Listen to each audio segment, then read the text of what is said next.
Okay, today is June the 9th. It's Tuesday, and I'm here at St. Joseph's, was it elementary school? Yes.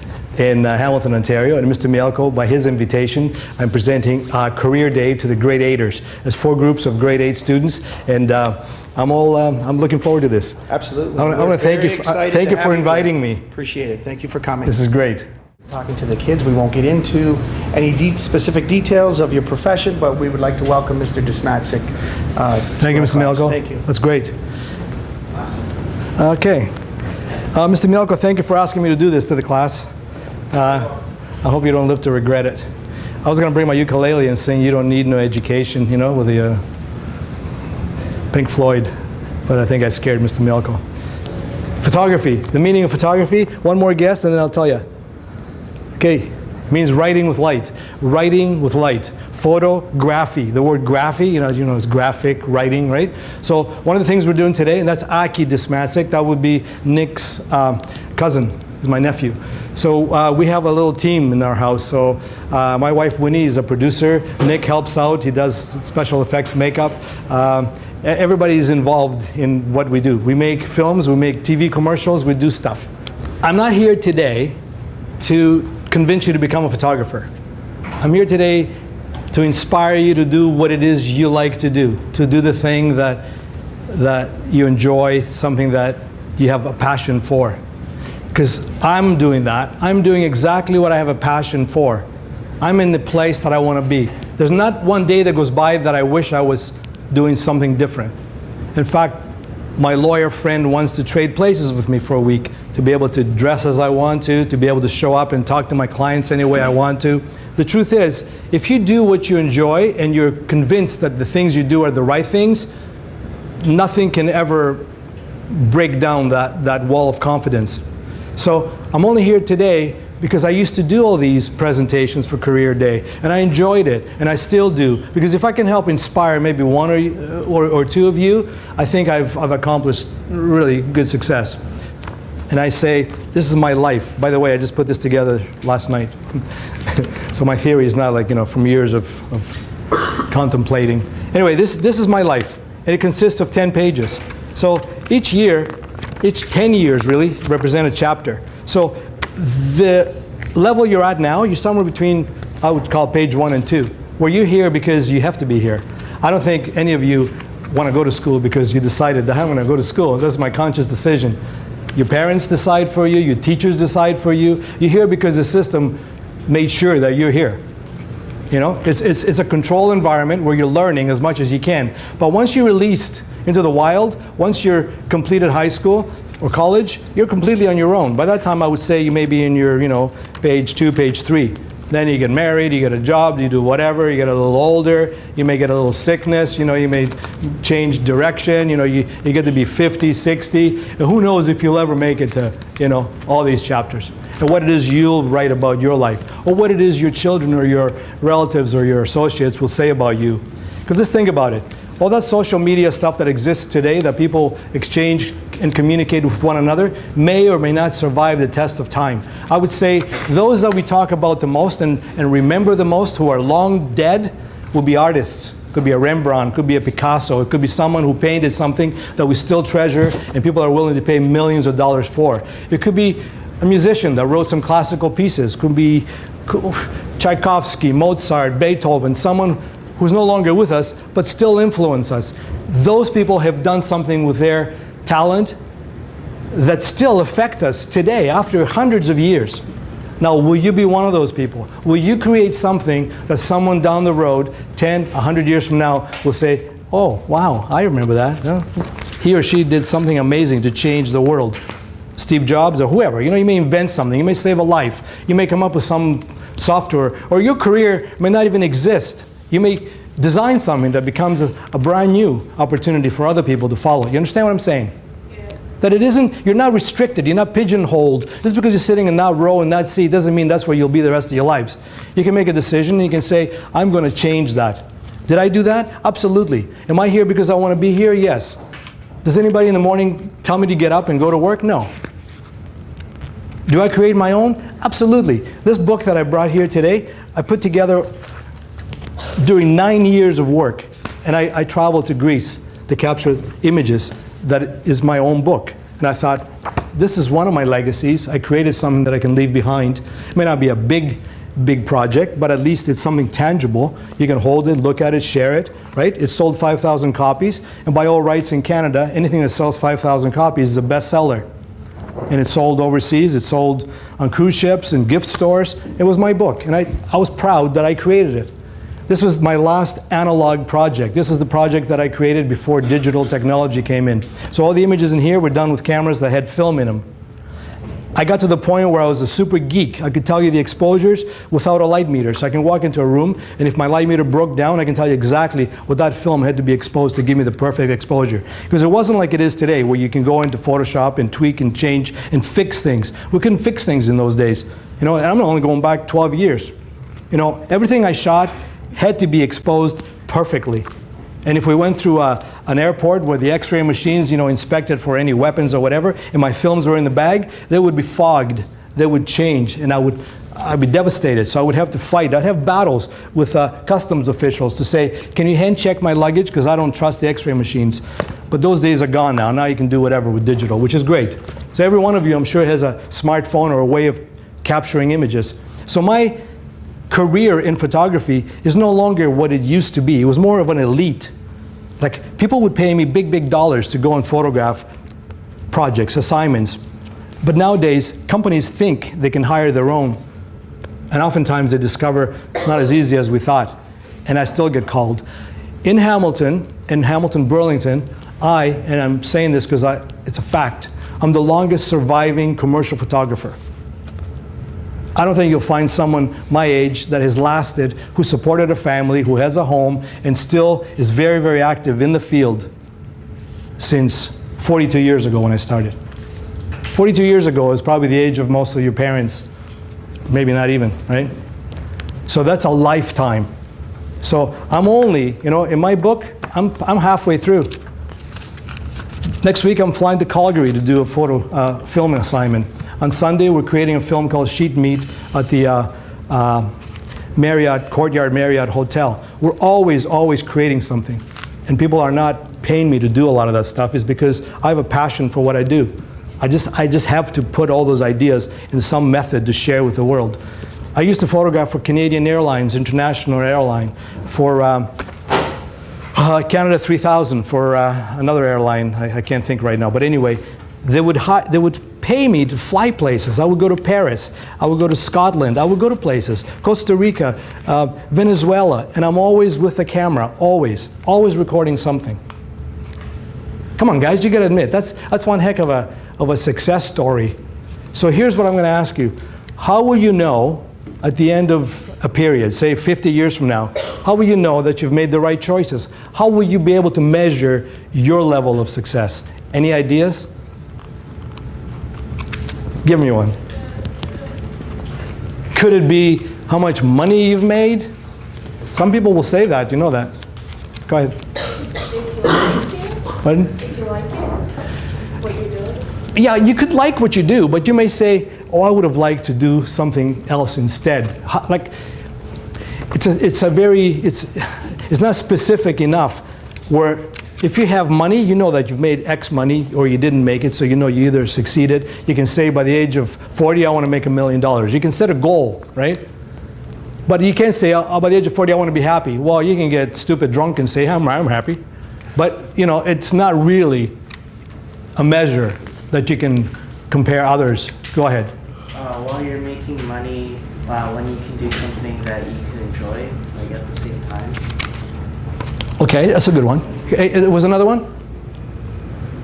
Or were you just stretching?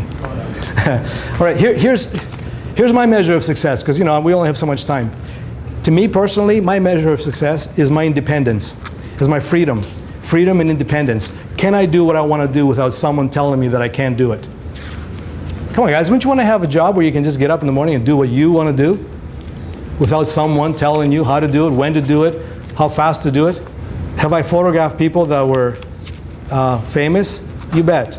Elton John, Britney Spears, Prince Charles, Pierre Burden, Margaret Atwood. I don't know if you study Margaret Atwood, but here I am with Margaret Atwood in her closet picking hats for the shoot.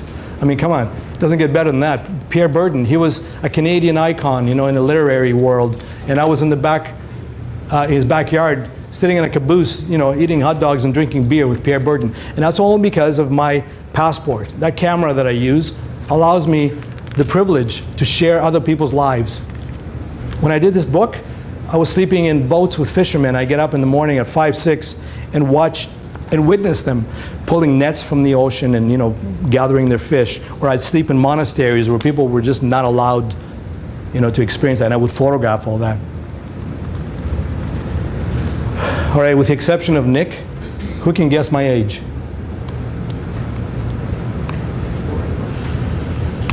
Quickly. I'm aging as you're doing that. 64? How did he know that? So I was 12 years old when I first came to Canada. Did I know how to speak English? No, not at all. Was I told by other students to do all the wrong things? You bet. Was I taught how to swear when I was 12 years old? Probably. But anyway, my career in photography is a lifestyle. It is not a job, because I live and breathe what I do. I stay healthy. Even though I'm 64, I can run, I can jump, I have no aches and pains. I've never been hospitalized, never had any surgery. I've never touched drugs. I don't smoke or drink. What a wuss. But I've never smoked a single joint. I've never done any drugs in my entire life. And I've been through the 70s, and that's when the time was when everybody was doing it. And we go to the islands in the Caribbean, everybody's getting either drunk, stoned, stupid. The point is, if I enjoy what I do, I want to be alert. I want to do the things I want to do without being influenced by any other substance. Guys, I'm not here to preach. I'm telling you my story. That's me. I'm not saying do whatever you want. I don't care, as long as you're happy and you're whatever, right? But I learned photography on my own. I'm not telling you to quit school, but I registered at Niagara College and I didn't finish. Year 1, I realized that what they were teaching there wasn't what I wanted to learn. They were teaching me how to write cue cards and do other things that were trivial. By that time, I was already directing slideshows and approaching Kodak for sponsorships, so I was advanced. So I didn't fit into the school program. Again, I'm not telling you to quit school, because this is a controlled environment where you can learn great things. There are resources here. You have equipment. You have people who can find things, information, and support you. Whereas on your own, you're probably just sink or swim. And I was one of the lucky ones that I managed to swim. When I was starting to pursue something that I thought I would pursue in film and advertising at Niagara College, I used funds that I borrowed from the government, and I bought my camera, and then I went out and started shooting things around Hamilton. I made a slideshow called A Day in the Life. And back then it was a day that was the year that Hamilton Place was opening. And someone had seen my day in the life, and it was written up in the Spectator. And so they proposed that I show it as part of the opening of Hamilton Place. So, I jumped right into it with both feet. And I went to Kodak, asked them for sponsorship, and they said, no, this is not the kind of thing that we support. And then about 9 months later, they made the exact same film. And they called theirs To Capture Life. And it was traveling across Canada. And I used to say in my little presentation that I had a manual control. It was slide projectors, those Kodak carousels. I had about 6 of them lined up so that images on the screen would change. Kodak did the exact same thing after I showed it to them. And they gave me a couple of reels of free film and said, thank you very much, but we can't support you. But they took the idea and they developed it. So since then, I've become a little skeptical as to how much I disclose of what I do until it's done. Good question. How hard is it to adapt after 42 years of photography from going from analog, film, darkroom, in the darkroom you make chemicals and prints, and now it's all digital. I love digital. If anyone said to me, do you miss the analog days? No, I don't. One reason is when we traveled, we had to be concerned about our films getting damaged. Don't have to worry about that anymore. Another thing is when I'm shooting and I'm traveling somewhere, I can see the results right there. I don't need to wait for a lab or someone else to process my film. And I can tell if I have to fix something. It's right there. And the resolution, you can do billboards. Like if you're in town and you're walking around and you see Finley Law billboards, I do those. If you were to receive in the mail the Union Gas bills and they have inserts with photographs, I do 9 out of 10 of those. Billboards everywhere. Battelle Denture Clinic, they've had their things on the buses in Hamilton for the past 7 years. Like I do a lot of stuff that you see that you're not aware that I do. Back in the days when Hamilton Magazine was really had a high distributorship in Hamilton, I did probably about 90% of the photography, the covers, the inside features. I got portfolios at home that the whole basement is filled with, and my whole family is urging me to get rid of this stuff, and I don't have the heart to throw it out. So one day I'll probably copy it and archive it. But my photography tends to be circulated quite widely, and it's all digital now. And I love it. Every day I learn something new, like whether it's a new app or a new editing process. I'll go online and I'll learn this stuff. All my editing and video I learned online. All my chords in the ukulele, online. We don't need no education. That would be a D minor. I did. I used to teach night school classes at Mohawk College, you know, in adult education for a long time. But because my schedule is so crazy and unpredictable, I'll give you an example. One time I had a phone call. It was an hour and a half notice to go to Venezuela. So I had to pack everything and be there. We did a film for the Ocean Conservancy in Costa Rica, and it was about saving the sea turtles, or at least help save the extinction, because the local poachers were digging up the eggs and selling them for, you know, $2 an egg. Is they hired the same people that were poaching to patrol the beach, so they were making more money, and they were watching for others, and they knew what to watch for. So there's been projects that are worthwhile that I've been involved with that I will always treasure. Like, aside from creating my own book, and I'm always invited to participate in things that are really, you know, that change the way we think, that change the way that we treat our environment and ourselves. So guys, you get my message is loud and clear. I'm not here to tell you to be a photographer, tell you to inspire you to become what it is you choose to do. And just do the best you can. Okay, here, look, an example.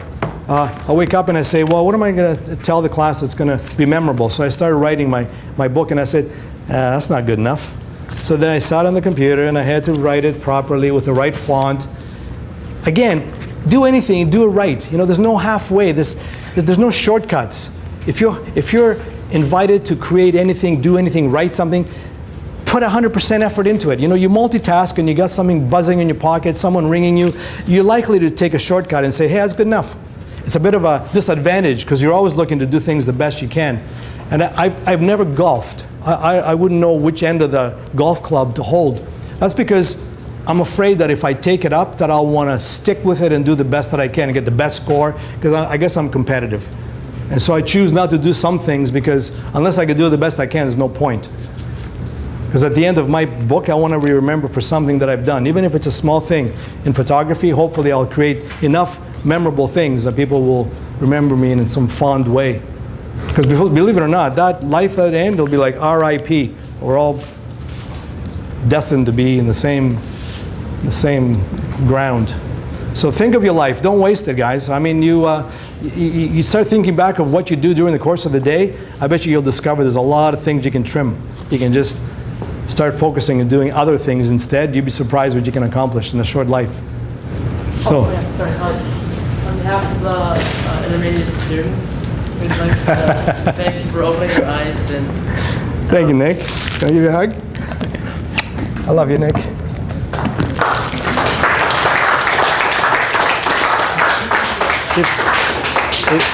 If you guys, I don't want to paint the picture that I'm the perfect parent or the perfect person, because at home, if you ask Nick, he'll tell you that I yell a lot. I yell a lot. And I say, Nick, get used to it. If something isn't done right, I get so excited, I get so much energy that I just tend to explode. You know, get your room done, tie up your shoelaces, wear your slippers. So that is part of that passionate thing. You know, I just can't do anything halfway. So Nick, I'm your father here. I apologize for yelling at you, but I love you. So I really want to thank you, Mr. Smith. You know, it's amazing how the message, how common the message was amongst people with different careers, where you're really pushing to do the things you love and to do them to the fullest. I think that's something that the kids will take with them. So, that's great. Thank you again. Thank you.